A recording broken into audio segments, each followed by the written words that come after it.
মাত্র 24 ঘন্টার ব্যবধানেই নন্দীগ্রামে ফের বিজেপিতে ভাঙন। নন্দীগ্রামের সোনাচূড়া অঞ্চল তৃণমূল কংগ্রেস কার্যালয় থেকে এলাকার দাপুটে বিজেপি নেতা ঘনশ্যাম পাত্র সহ বেশ কয়েকজনের যোগদান তৃণমূলে।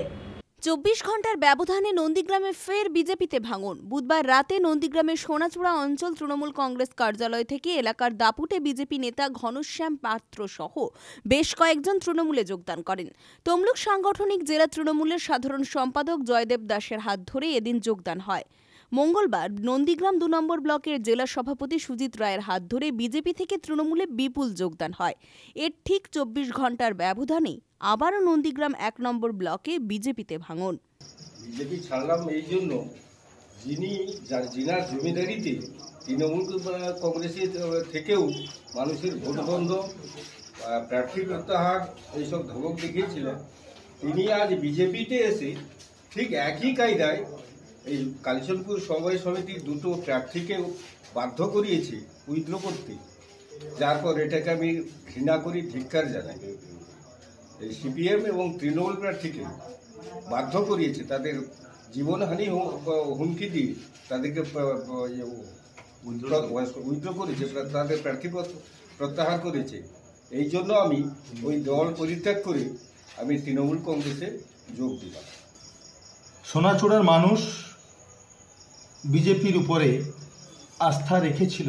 তারা ভেবেছিল হয়তো বিজেপি নামক দলটা মানুষের কাজে আসবে, কিন্তু গত লোকসভা থেকে অর্থাৎ 24-এর লোকসভা থেকে মানুষ বুঝে গেছে যে এই বিজেপি কোন বিজেপি। লোকসভা ভোট থেকে, লোকসভা নির্বাচনের সময় থেকে মানুষ প্রত্যক্ষ করেছে মানুষের ভোটাধিকার প্রয়োগে বাধা দান, ছাপ্পা, রিগিং এবং এই আসন্ন কালিচরণপুর কৃষি উন্নয়ন সমিতি নির্বাচন আগামী রবিবার তৃণমূল কংগ্রেস এবং সিপিএমের প্রার্থীদেরকে প্রাণনাশের হুমকি দিয়ে মনোনয়ন প্রত্যাহার করতে বাধ্য করিয়েছে। এত কিসের ভয়? হেরে যাওয়ার ভয়। সোনাচূড়ার মাটিতে আগামী দিনে বিজেপির শেষের শুরু হচ্ছে। তাই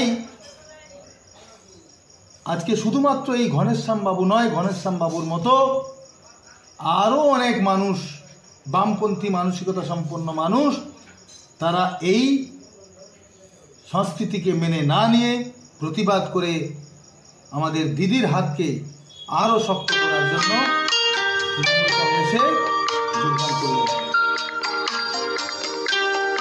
আমি বিজেপির এই নোংরা মানসিকতার নেতৃত্বকে একটাই কথা বলতে চাই, দেখুন নন্দীগ্রাম, গোকুলনগর, সোনাচূড়ার মানুষ চিরদিন স্বাধীন সত্তা নিয়ে চলে, অন্যায় অত্যাচারের কাছে নতি স্বীকার করে না।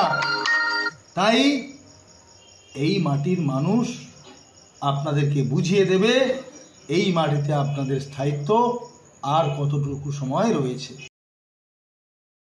রঞ্জন মাইতির রিপোর্ট, খবর বিসিবিএস।